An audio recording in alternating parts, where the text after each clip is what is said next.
1절 말씀에 의해서 하나님께서 나를 선택하신 이유라고 하는 제목으로 우리가 말씀을 받았습니다. 이 말씀에 대해서 오늘 또 기도하는 가운데 또 언급하며 하나님 앞에 소원을 품고서 기도하는 또 우리 기도자가 있었습니다. 하나님께서 나를 택하신 이유는 나로 하여금 열매를 맺게 하기 위함이다 라고 말씀하십니다. 그래서 우리가 반드시 이 열매를 맺어야 됩니다. 우리가 열매를 맺으려면 가지가 나무에 붙어 있는 것처럼 우리가 예수님에게 꼭 붙어 있어야 열매를 맺게 되고, 또 열매를 맺었을 때에 영양분이 있어야 잘 자라게 되고 중간에 낙과하지 않기 때문에 우리가 믿음으로 잘 자라려면은 예수님에게 꼭 붙어 있어야만 가능합니다. 그래서 하나님으로부터 오는 모든 이 영육 간의 그 영양분을 우리가 받고서 잘 자라서 하나님께서 나의 삶을 통해서 열매를 거두실 때에 그 열매를 하나님 앞에 드러내 놓을 수 있고 그 열매를 맺어서 드릴 수 있는 우리 모두가 다 되시기를 바랍니다. 오늘 말씀이 하나님께서 원하시는 열매를 맺는 사람이 어떤 사람인지를 알 수 있게 하는 것이 오늘 본문이다 라고 말할 수 있습니다. 그래서 오늘의 본문의 말씀을 우리가 한 목소리로 다시 한번 더 보도록 하겠습니다. 로마서 5장 17절에서 19절 말씀입니다. 다 같이 시작. 한 사람이 범죄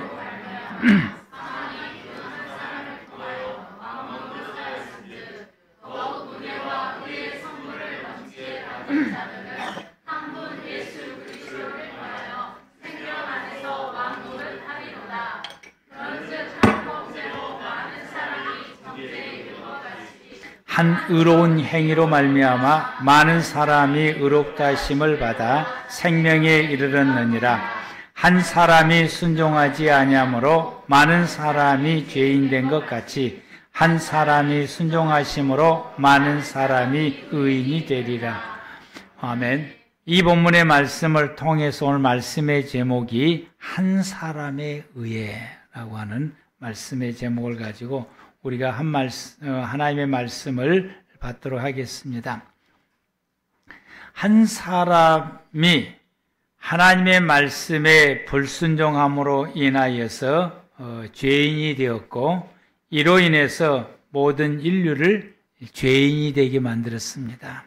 그 사람이 바로 오늘 본문 속에서 아담이다 라고 말씀하게 됩니다.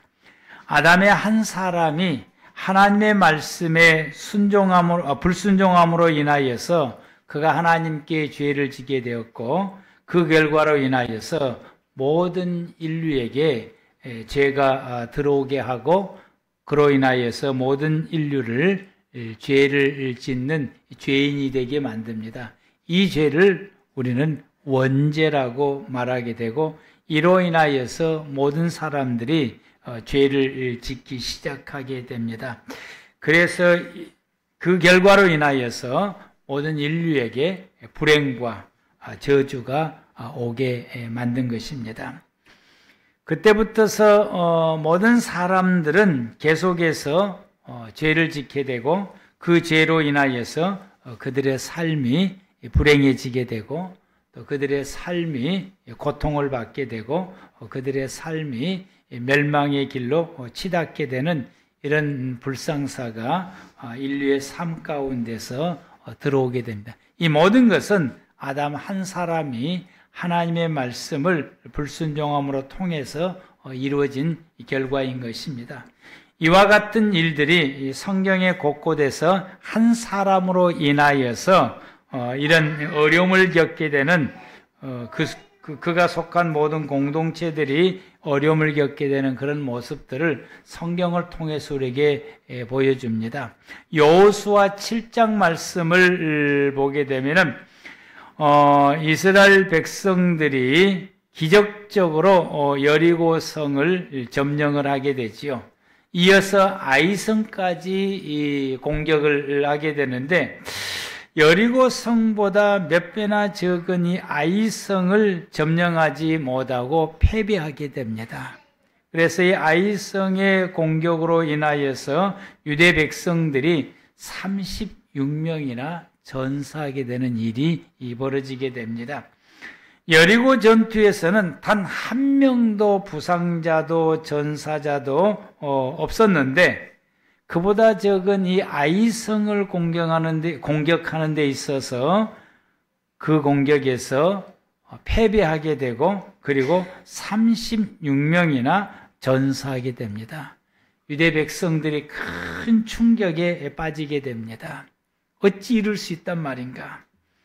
여리고에 비해서는 아무것도 아닌 지극히 적은 성 하나를 우리가 점령하지 못하고 이렇게 많은 사람이 죽게 되다니 하나님이여 이게 어찌된 일입니까? 하고 하나님 앞에 이구동성으로 부르짖고 그리고 하나님 앞에 기도하고 간구하였더니 하나님께서 그들에게 응답하시기를 너희 중에 나 여호와의 말씀을 불순종하여 죄를 지은 자가 있다라고 말씀하십니다. 그래서 내가 너와 함께하지 않았고 내가 함께하지 아니하게 되므로 이 전쟁은 패하게 된 것이다 라고 말씀하시며 내가 너와 함께서 너를 돕도록 하기 위해서는 너희의 죄를 청산하고 너희는 내 앞에서 거룩하라. 그러면 내가 너와 함께할 것이고 너희를 도와줄 것이다 라고 말씀하시게 됩니다. 여호수아 7장 11절에서 12절 말씀을 보게 되면 이스라엘이 범죄하여 내가 그들에게 명령한 나의 언약을 어겼으며 또한 그들이 온전히 바친 물건을 가져가고 도둑질하며 속이고 그것을 그들의 물건들 가운데 두었느니라. 그러므로 이스라엘 자손이 그들의 원수 앞에 능히 맞서지 못하고 그 앞에서 돌아섰나니 이는 그들도 온전히 바친 것이 됨이라. 그 온전히 바친 물건을 너희 중에서 멸하지 아니하면 내가 다시는 너희와 함께 있지 아니하리라. 그래서 여호수아가 이스라엘 백성들을 불러 모으고 하나님이 가르쳐 주신 제비뽑기의 방법으로 이스라엘 백성 중에서 범인을 찾기 시작하게 됩니다. 7장 16절에서 18절 말씀을 보게 되면 이스라엘 12지파를 불러 모으게 되고 그래서 거기에서 제비를 뽑게 되니까 유다 지파가 뽑히게 되고요. 그리고 그 유다 지파의 모든 가문들을 불러 모아서 제비를 뽑게 되게 되니까 그 가운데에서 세라 가문이 뽑히게 됩니다. 세라의 가문 중에서 각 집안들을 불러 모으게 되고 그 집안의 대표자들이 제비를 뽑게 되니까 그 가운데 3D의 집안이 뽑히게 되고 3D 집안에 있는 남자들을 다 불러 모아서 제비를 뽑게 되니까 마지막에 아간이 뽑히게 됩니다. 이게 18절 말씀까지 기록된 말씀입니다. 여호수아가 이 아간에게 어찌된 일이냐고 물었을 때에 이 아간이 7장 21절에서 자기의 죄를 자복하게 됩니다. 내가 노력한 물건 중에서 신할산 아름다운 외투 한 벌과 은 200세겔과 그 무게가 50세겔이나 되는 금덩어리 하나를 보고 내가 탐이 나서 감춰 숨겼습니다. 그 물건들이 내 장막 가운 땅속에 감추어져 있습니다. 은은 그 밑에 있습니다. 라고 자백을 하게 됩니다. 여리고 성을 점령할 때에 하나님께서 여호수아 6장 18절에서 19절 말씀 가운데에서 이 여리고 성에서 거둬들이는 모든 전쟁의 전리품은 개인이 가져갈 수 없다라고 말했어요. 이건 천열매이기 때문에 첫 번째 성을 점령한 이 전리품이기 때문에 이 모든 여리고 성에서 걷어들이는 모든 전리품은 하나님께 돌리라 라고 말씀. 하나님께 돌리라. 구분해서 하나님께 돌리고 그 누구도 여리고 성의 전리품을 개인이 가져갈 수 없고 손댈 수 없다라고 말씀하시며 이걸 거룩하게 구별해서 하나님의 곳간에 드릴지니라 라고 말씀하십니다. 그런데 아간이 이 하나님의 준엄한 명령을 어긴 것입니다. 이 아간 한 사람의 불순종으로 인하여서 이런 결과를 이루게 된 것입니다. 아간 한 사람의 불순종으로 인하여 아간의 가족 전체가 징벌을 받아서 죽임을 당하게 되고 가족 전체가 죽임을 당하게 되고 그리고 그들은 아이성 전투에서 패배하게 되어서 많은 군인들이 죽임을 당하게 되는 이 비극을 맛보게 됩니다. 아간이 한 사람이 이 하나님의 말씀을 불순종한 결과로 이런 결과를 도달하게 됩니다. 민수기 16장 1절 말씀부터서 보게 되면은 네이 지파 가운데에 고앗 자손 사람 중에 고라라고 하는 사람이 있는데 이 고라라고 하는 사람이 모세와 아론을 대적해서 특히 이 아론의 제사장의 직무를 대적해서 왜 아론의 가문만 제사장 하느냐? 우리도 네이 지파 사람으로서 제사장 할 수 있는 기회를 달라고 이와 같이 이 대적을 하게 되고 반역을 일으키게 됩니다. 이때에 루벤 자손 중에서도 다단과 아비람과 온이라고 하는 이 세 사람이 이 고앗 자손을 고라라고 하는 사람과 함께 동조해서 이 모세와 아론을 대적하게 되고요. 이와 같이 고라가 이 대적을 하게 되게 되니까 여기에 동참했던 사람들이 연병이라고 하는 전염병으로 14,700명이 죽임을 당하게 됩니다. 함께 동조했던 사람들이 이 죽임을 당하게 되고 그리고 직접적으로 가담했던 사람들은 이 고아라와 함께 이 땅이 갈라지는 이 지진으로 인하여서 함께 행동으로 동참했던 사람들 250명이 땅 속에 묻히게 그들이 섰는 곳에 땅이 갈라져서 그대로 땅 속에 묻히게 되는 재앙이 임하게 됩니다. 비극 중에 비극입니다. 고라라고 하는 이 한 사람의 이와 같이 대적함으로 통하여서 이 이스라엘 백성들이 광야의 길을 가는 도중에 이런 비극을 맞이하게 됩니다.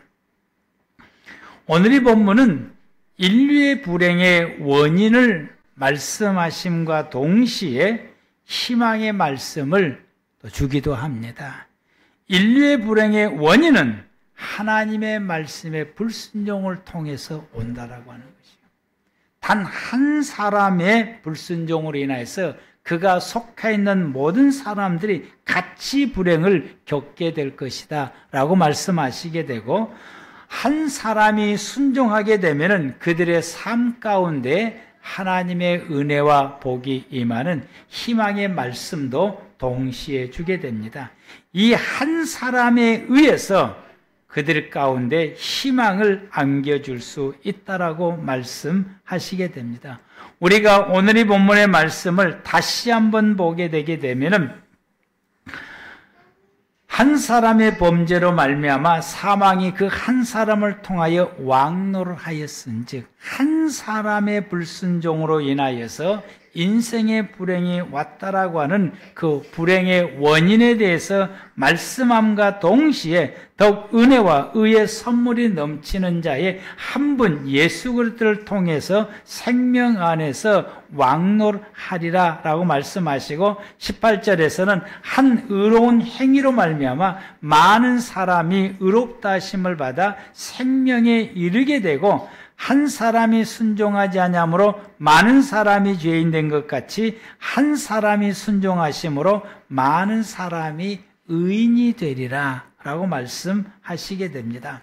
예수 그리스도께서 하나님의 말씀에 순종하시게 되므로 인류에게 생명이 오게 되었고 인류에게 죄 사함의 은혜를 힘입을 수 있는 이 길이 열려지게 됐고 인류에게 구원받을 수 있는 길이 열려지게 된 것입니다.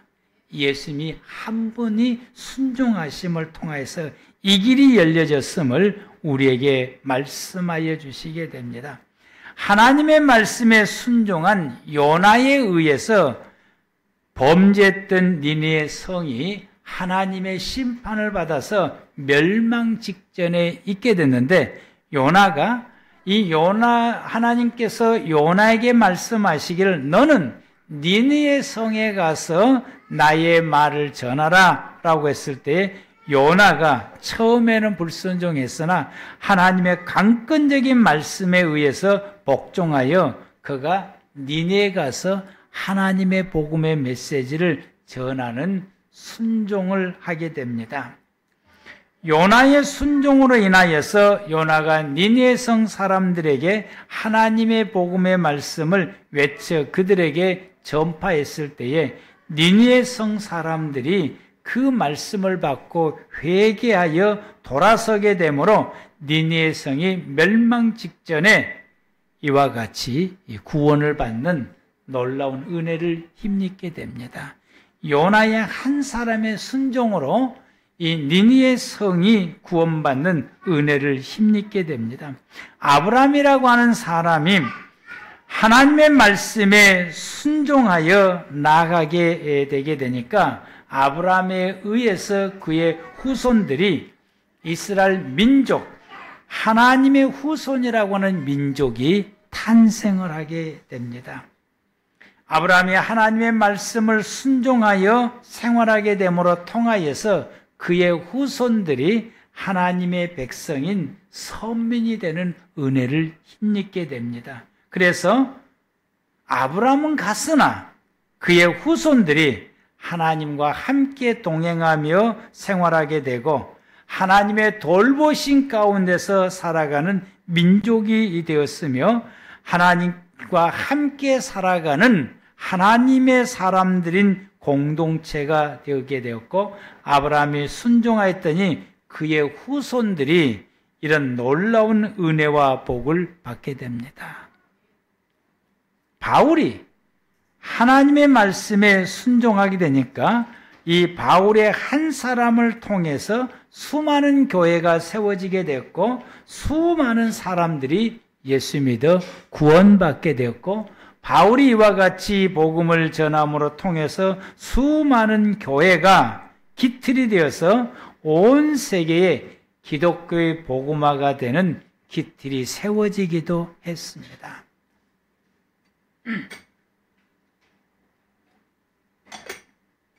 오늘날 전 세계의 교회가 세워지게 됐고 오늘날 전 세계 사람들이 예수 믿고 구원 얻을 수 있었던 것은 바울이 하나님의 말씀에 순종하여 복음을 전했기 때문에 가능한 것입니다. 바울이 이와 같이 하나님의 말씀에 순종하지를 않았다고 한다면 수많은 교회가 세워지지 않게 되었고 그리고 예수 믿는 사람들이 생겨나지 않고 오늘날 이 시대에 이 전 세계로 기독교가 세워지지를 못했을 것입니다. 이와 같이 한 사람에 의해서 그의 모든 공동체가 멸망을 당하기도 하고 한 사람에 의해서 그의 모든 공동체가 구원받는 은혜가 임하기도 합니다. 한 사람에 의해서 그가 속한 공동체가 무너지기도 하고 한 사람에 의해서 그가 속한 공동체가 든든히 서가기도 하게 됩니다. 그렇다고 한다면 나는 어떤 사람인가 하는 거죠. 나는 어떤 사람인가? 나는 그동안에 어떻게 살아왔느냐라고 하는 거죠. 나는 내가 속한 공동체를 세우며 살아왔는지 아니면은 내가 속한 공동체를 허물면서 생활해 왔는지, 나는 내가 속한 모든 공동체를 세워가는 데 있어서 내가 헌신하고 일조한 사람인지, 내가 속한 공동체가 나로 인하여서 생명의 역사가 일어나고 그 공동체가 살아나고 그 공동체에 속해 있는 모든 사람들이 나로 인하여서 행복해지게 되고 기뻐해지게 되고 좋은 변화와 좋은 반응들과 좋은 일들이 일어나고 있는지, 아니면은 나로 인하여서 공동체가 더 어두워지게 되고 관계가 틀어지게 되고 그곳에 사람들이 서로 싸움이 일어나게 되고 그곳에 사람들이 서로 미움이 일어나게 되고 그래서 행복하지 못하고 불행해져 가게 되고 모든 사람들이 스트레스 받고 모든 사람들이 어려움과 공경에 처하고 있는지를 우리는 뒤돌아봐야 됩니다. 나 한 사람에 의해서 그래서 공동체가 서서히 무너져가고 있는지, 그리스도인들은 하나님 나라의 공동체를 세우며 살아가는 사람들입니다. 어떻게 하든지 내가 속한 이 공동체 속에는 하나님의 뜻이 이루어지고 하나님의 말씀이 이루어지게 되고 하나님께서 기뻐하시는 것을 생활해 갈 수 있는 아름다운 공동체, 모든 사람들이 기뻐하고 모든 사람들이 행복해하고 모든 사람들이 생명을 얻고 모든 사람들이 위로를 받고 모든 사람들이 권면을 받고 모든 사람들이 힘을 얻고 모든 사람들이 함께 더불어서 즐거워하며 생활해 갈 수 있는 공동체가 세워져 가는 것, 이것이 나 한 사람을 통해서 세워질 수 있기도 하고 나 한 사람을 통해서 이런 공동체가 무너지기도 한다라고 하는 것입니다.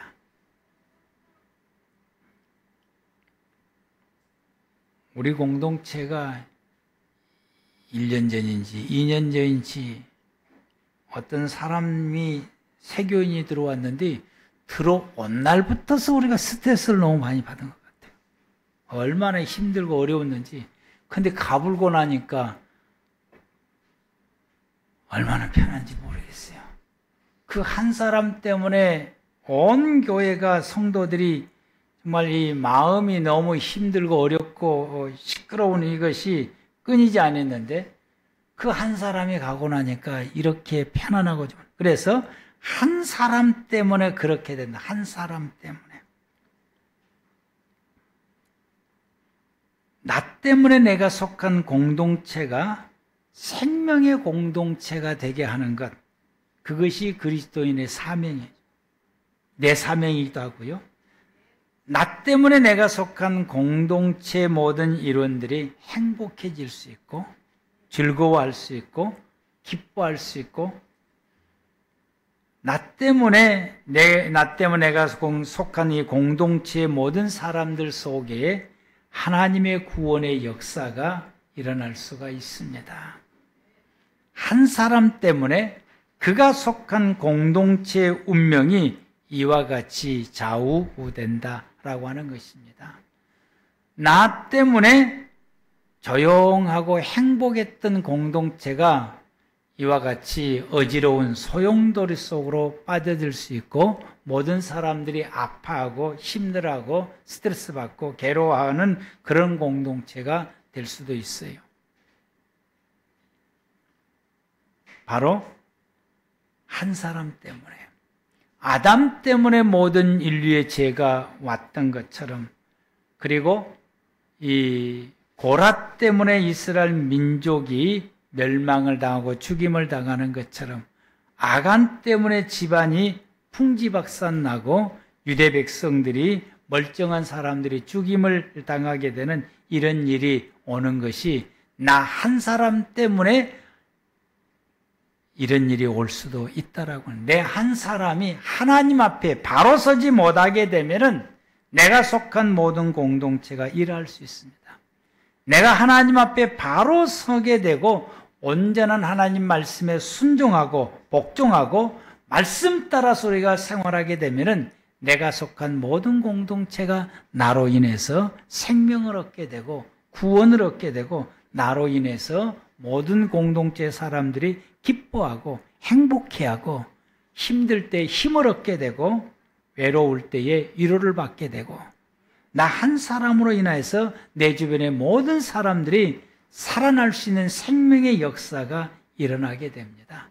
하나님의 우리를 선택해서 택하신 것은 우리로 하여금 이러한 삶을 생활해 가고 그 생명의 역사, 공동체를 살려내는 그 한 사람이 되라고 하나님이 우리를 선택했고 택하셨습니다. 우리가 나로 인해서 내 공동체가 살아나는 이 삶의 역사가 일어나는 것이 하나님께서 우리에게서 열매를 거두시고자 하는 우리의 삶의 열매입니다.